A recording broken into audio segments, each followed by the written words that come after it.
with coverage you can count on. This is the Erie News NOWCAST. Good evening, I'm Haley Potter. Thanks for joining us for tonight's edition of the Erie News NOWCAST. Pennsylvania has passed 2 million fully vaccinated residents. Since Friday of last week, the state has fully vaccinated more than 250,000 people. Locally, our region has fully vaccinated more than 79,000 people as of today. Vaccine efforts are seriously ramped up in Erie County, with about 6,000 people being vaccinated in the last week. That's about the capacity of UPMC Park. You can always find the latest COVID-19 facts and figures on our website, erienewsnow.com. And Pfizer says it is asking the FDA to expand its COVID-19 vaccine use. The vaccine maker says it has formally asked the FDA to allow use in people aged 12 to 15. Right now, the vaccine has emergency approval for people aged 16 and over. In a post online, Pfizer says it wants to make the vaccine available for 12 to 15-year-olds before the start of the next school year. The drug maker says it also plans to file similar requests with authorities around the world in the coming days. And we have taken several calls into the newsroom of frustrated people in small towns not receiving the vaccine. Some privately owned small town pharmacies are not getting what they consider the adequate amount of vaccine doses. One of those pharmacies is Gaughan's Drugstore in Warren. The owner says they have been distributing vaccine for 2 months now, and at the beginning, some weeks they would get 100 doses and other weeks they'd get none, which was frustrating and also stressful to schedule appointments in advance with the uncertainty of when they'd get the vaccine and how many doses they would receive. They have been receiving more as more vaccine becomes available, but this owner still isn't satisfied with the amount of vaccine they are receiving, and he hates that some residents have traveled far distances to get the shot.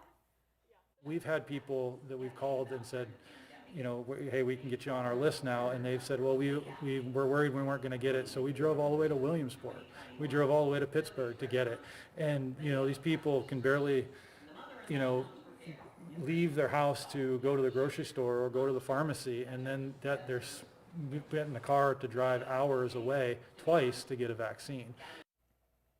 I sat down with this pharmacist to hear all of his frustrations. I'll introduce you to him coming up on Erie News Now at 11 o'clock. And state police have released the identity of a man killed in a head-on crash with a tractor trailer in Crawford County yesterday. Police say a Union City woman was driving at a high rate of speed on Rockdale Road in Bloomfield Township when she struck a semi head-on. The driver had minor injuries, but a passenger, 34-year-old Jamie Higley, was killed. State police say 2 other people in the back seat were injured. One was thrown from the car and was flown to UPMC Hammett. The other was taken there by ambulance. The semi-driver was uninjured, and police are still investigating. And new tonight, a fire at a homeless camp broke out in downtown Erie this morning. The incident is drawing attention for the need for resources for the homeless community. We went to this scene on West 14th Street behind Union Station after the fire was put out. Right now, the fire is believed to have been started by a man experiencing homelessness who was camping out in the area. Erie News Now spoke to a woman who was also staying nearby. She says help is needed for people like her. She's battling addiction and trying to get back on her feet. Our Kristen Allen has the exclusive interview with this woman who experiences homelessness coming up on Erie News Now at 11. And New York Congressman Tom Reed has been replaced as co-chair of the bipartisan Problem Solvers Caucus. The announcement on the caucus's Twitter account says Reed will remain an active member of the group. The move follows accusations of sexual harassment against the Corning Republican reported last month. Reed has since announced he will not seek re-election in 2022. The Problem Solvers Caucus was instrumental in passing the short-term COVID relief bill in late 2020.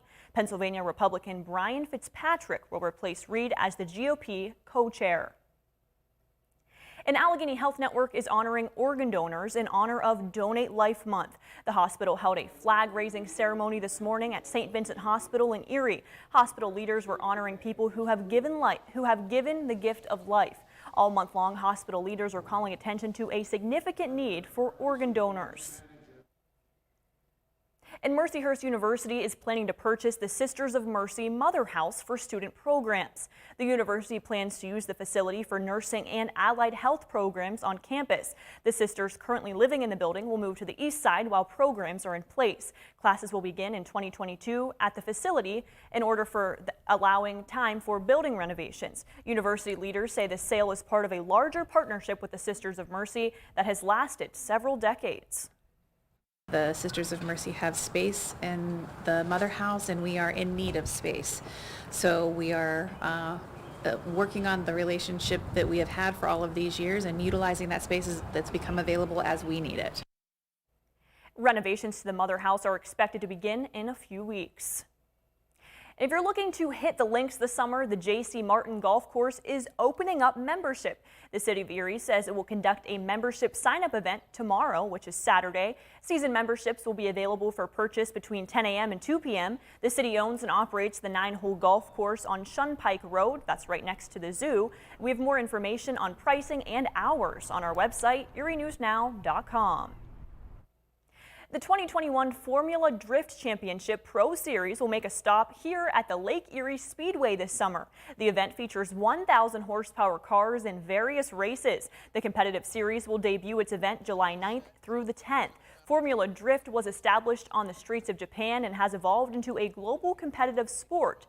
Drifting is a driving technique where the driver intentionally oversteers, creating a loss of traction and plumes of smoke, while maintaining control through a number of turns. The series plans 8 stops on its 2021 tour, including Lake Erie Speedway. Single-day and 2-day tickets are on sale now. You can find a link to the tickets on our website, erienewsnow.com.